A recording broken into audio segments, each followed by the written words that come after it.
eu sou a Rafaela, professora da Rede Municipal do Rio de Janeiro. Sou uma mulher branca, de cabelos curtos e escuros, estou usando uma blusa de botão verde. Atrás de mim, um cenário bastante colorido e essa é a nossa aula sobre europeus e povos originários, conflitos e alianças. Bem, antes de começar a aula, tem uma perguntinha bem simples para fazer. O que a gente comemora dia 19 de abril? Fácil, né? Isso mesmo, Dia do Índio. Aquele dia que a gente sai nas ruas, aí vê umas criancinhas com um penachinho na cabeça, com a carinha pintada. Mas você já se perguntou qual etnia essas crianças estão representando? Que povo indígena usa só uma peninha na cabeça e tem aquela carinha pintada daquele jeito? Os povos indígenas não são todos parecidos. Eles não estão representando apenas um povo. Mesmo porque aquela representação é bem esquisita. Vamos ver um pouco dessa diversidade indígena? Vou mostrar aí duas imagens de indígenas para vocês. Eu quero que vocês observem muito bem. Você tem um índio Cherokee, que é uma etnia lá da América do Norte, dos Estados Unidos, e um índio Pataxó, aqui do Brasil. Observe bem. Eles são iguais? Eles são diferentes? O que tem aí de diferente neles? Índio não é tudo igual. Por isso, nós geralmente chamamos de povos originários. Povos, no plural, para dar a ideia de diversidade, como você deve ter observado nessas imagens. Originários, para lembrar que esses povos já estavam aqui antes do colonizador chegar. Por que é tão importante entendermos que esses indígenas são diversos e não formam apenas uma unidade? Porque alianças e conflitos fizeram parte da formação do nosso continente. E não só alianças entre indígenas, mas basicamente aliança entre indígenas e europeus. Conflitos sempre existiram, isso antes do europeu chegar aqui. Alguns povos, algumas etnias são inimigos. Então, pode ser por território, pode ser por inimigos históricos mesmo. Então, a chegada do europeu aqui no continente não vai modificar totalmente essa dinâmica. Alguns indígenas vão preferir se aliar com europeus para tentar acabar com os inimigos. Então, as alianças entre indígenas e europeus aconteceram aqui no continente, mesmo sendo uma coisa bem esquisita da gente pensar. Mas é isso, se a gente parte do pressuposto da diversidade desses povos indígenas e que alguns eram inimigos entre si, faz sentido a gente pensar que para acabar com o inimigo, a gente vai se aliar a outro povo, nem que esse povo seja um europeu. Bem, as alianças foram bastante importantes, justamente para o início, para um processo de colonização, que é uma palavrinha que a gente ouve bastante, mas você sabe o que é colonização? Então fica ligado que vai aparecer no quadro agora o que significa colonização para a gente pensar. Tá aí, ó, colonização. A palavra é usada para identificar um conjunto de práticas adotadas por um governo em relação a determinada região ou população. Fala-se em colonização quando existe alguma relação de domínio entre dois povos, num sentido territorial, político, cultural e etc. Justamente o que ocorreu aqui no nosso continente foi uma colonização.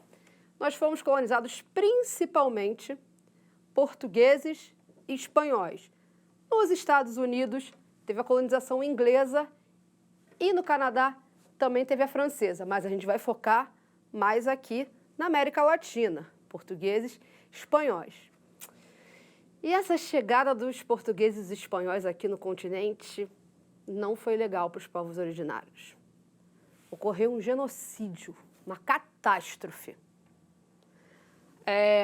Assim que Colombo chegou, abriu uma fronteira em que várias outras pessoas, buscando riqueza, buscando lucro, ouro, prata, vieram para cá e essas pessoas só espalharam destruição e morte. Muitos dos nossos povos originários morreram, seja pela própria violência, seja por fome, seja por doenças que essas populações não conheciam. Povos inteiros acabaram. Infelizmente, uma das bases que o nosso continente foi construída foi justamente essa, da violência. E olha que coisa, ao mesmo tempo que o nosso continente foi produtor de riquezas, essas riquezas foram extremamente mal distribuídas, gerando uma intensa, uma gigantesca desigualdade que a gente vê até hoje aqui no continente. A gente vai olhar um gráfico e eu queria que você observasse bastante os números de 1500 até aqui e veja como as populações indígenas diminuíram. Esse gráfico foi retirado do site da FUNAI e observa a quantidade de indígenas que existiam em 1500 e a que existiam em 2010. Lembrando, 2010 foi o nosso último censo. Olha a quantidade, observe bastante. Isso tem tudo a ver com a colonização, principalmente no primeiro estágio, entre 1500 e 1570. Então, esses números, eles mostram que houve um verdadeiro genocídio aqui.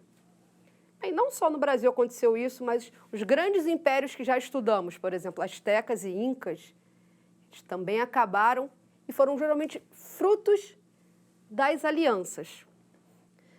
No Azteca, por exemplo, Cortés foi quem liderou essa expedição que acabou com o Império Azteca. Cortés, ele sempre teve vontade, assim que chegou na América, de entrar em Tenochtitlán, capital do Império Azteca. O primeiro contato com os astecas até que foi de boas, mas percebendo ali a dinâmica que os astecas dominavam vários povos e esses povos eram obrigados a pagar altos tributos. Caso contrário, suas vilas eram destruídas. Cortés vai começar a fazer uma aliança com esses povos, explicando o seguinte: se o Império Azteca acabasse, vocês não iam precisar pagar mais impostos. Essa aliança é feita. Cortés consegue entrar em Tenochtitlán, mas tem uma grande rebelião, um grande conflito entre astecas e espanhóis. Nesse conflito, Montezuma, o imperador asteca, morre. Os espanhóis são obrigados a fugir. Mas Cortés se rearruma e dessa vez faz um cerco a Tenochtitlán por barco. Vamos lembrar que Tenochtitlán, ela fica bem ali num lago, o Lago Texcoco. Esse cerco é bem sucedido, o império enfraquecido, com bastante conflitos e uma epidemia de varíola. Assim acaba o glorioso Império Azteca. Com os incas também não foi legal. O explorador que vai atacar o Império Inca é o Francisco Pizarro. Quando Francisco Pizarro chega nas terras incas, aí já está rolando uma guerra civil. Como assim?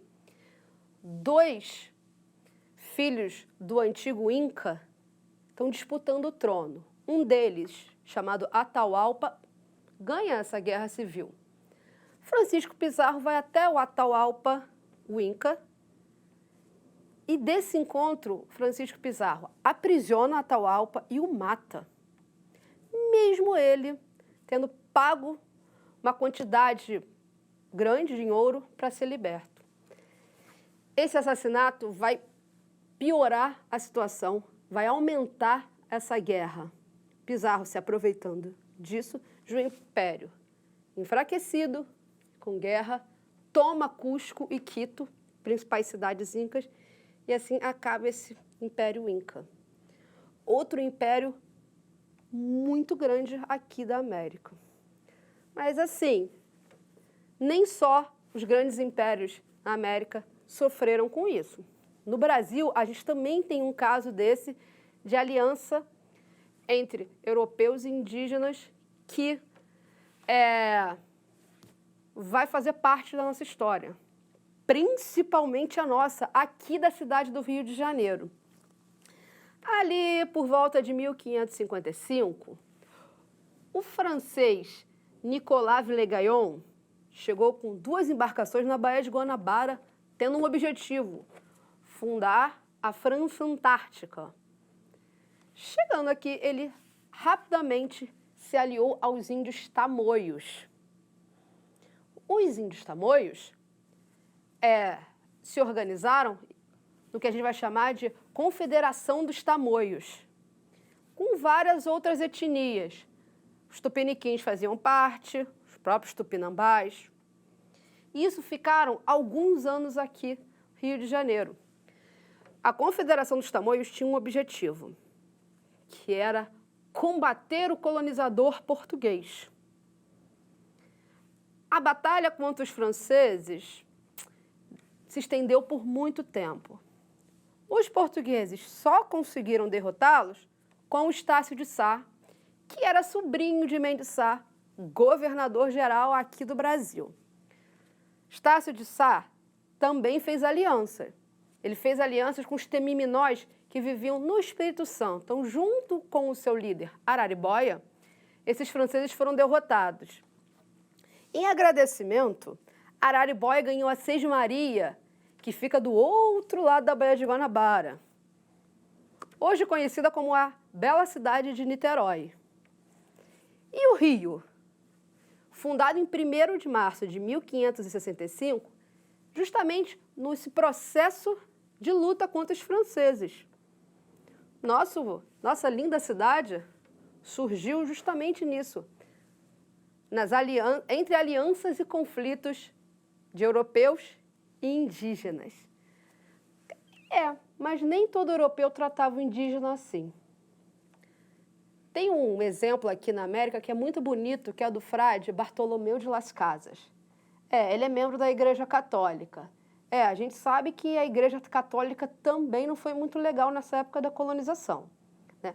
Que uma das questões da colonização foi justamente a imposição de uma cultura, principalmente a imposição de uma religião.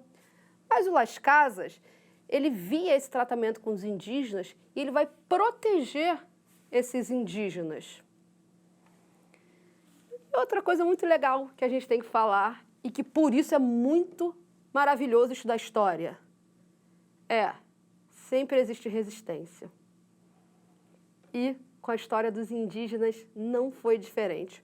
Teve muita resistência a toda essa violência que o colonizador tentou colocar aqui.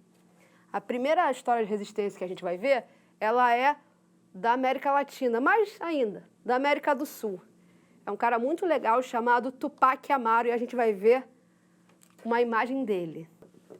Bem, esse é o Tupac Amaru, ele nasceu em 1738 ali em Cusco, que era a principal cidade no Império Inca. Ele foi assassinado em 1781, após uma insurreição que não deu certo. Bem, o nome dele não era Tupac Amaru, mas ele fazia referência justamente aos antepassados incas dele. E até hoje ele é visto como um grande símbolo de resistência por todos os povos indígenas aqui na América. Então, no Brasil também teve resistência. A resistência ela veio fugas de aldeamentos jesuítas ou de qualquer outro cativeiro. Ela veio também por confronto direto aos bandeirantes, a invadir fazendas onde alguns indígenas eram escravizados. Conforme o colonizador ia invadindo as terras no interior, a resistência indígena ia aumentando. Então, eu tenho um recadinho aqui que eu queria muito que você prestasse atenção. Resistência existe até hoje. Os povos indígenas são um exemplo dela. De tudo isso que você aprendeu na aula de hoje, eles conseguem se organizar e exigir seus direitos, lembrando, como as pessoas que já estavam aqui antes do colonizador chegar. Gente, na aula de hoje vimos toda essa dinâmica de conflitos e alianças e como elas fizeram parte da história do nosso continente e do nosso país. elas foram muito importantes para o colonizador conseguir colocar o processo de colonização em andamento e para alguns povos indígenas elas também foram importantes, justamente na tentativa de derrotar inimigos. A aula está acabando, mas não sem antes um desafio. Vocês viram aqui a fundação da cidade do Rio de Janeiro e como ela tem tudo a ver com o pacto de alianças e conflitos. Mas vocês repararam que a gente falou em outra cidadezinha também? Justamente, falamos de Araribóia e de Niterói. Então, o desafio é você aí pesquisar a fundação da nossa vizinha, que fica ali, do outro lado da Baía de Guanabara. Pesquise a história da cidade de Niterói, como ela foi fundada. Bem, estamos acabando a aula. Até a próxima. Tchau, tchau.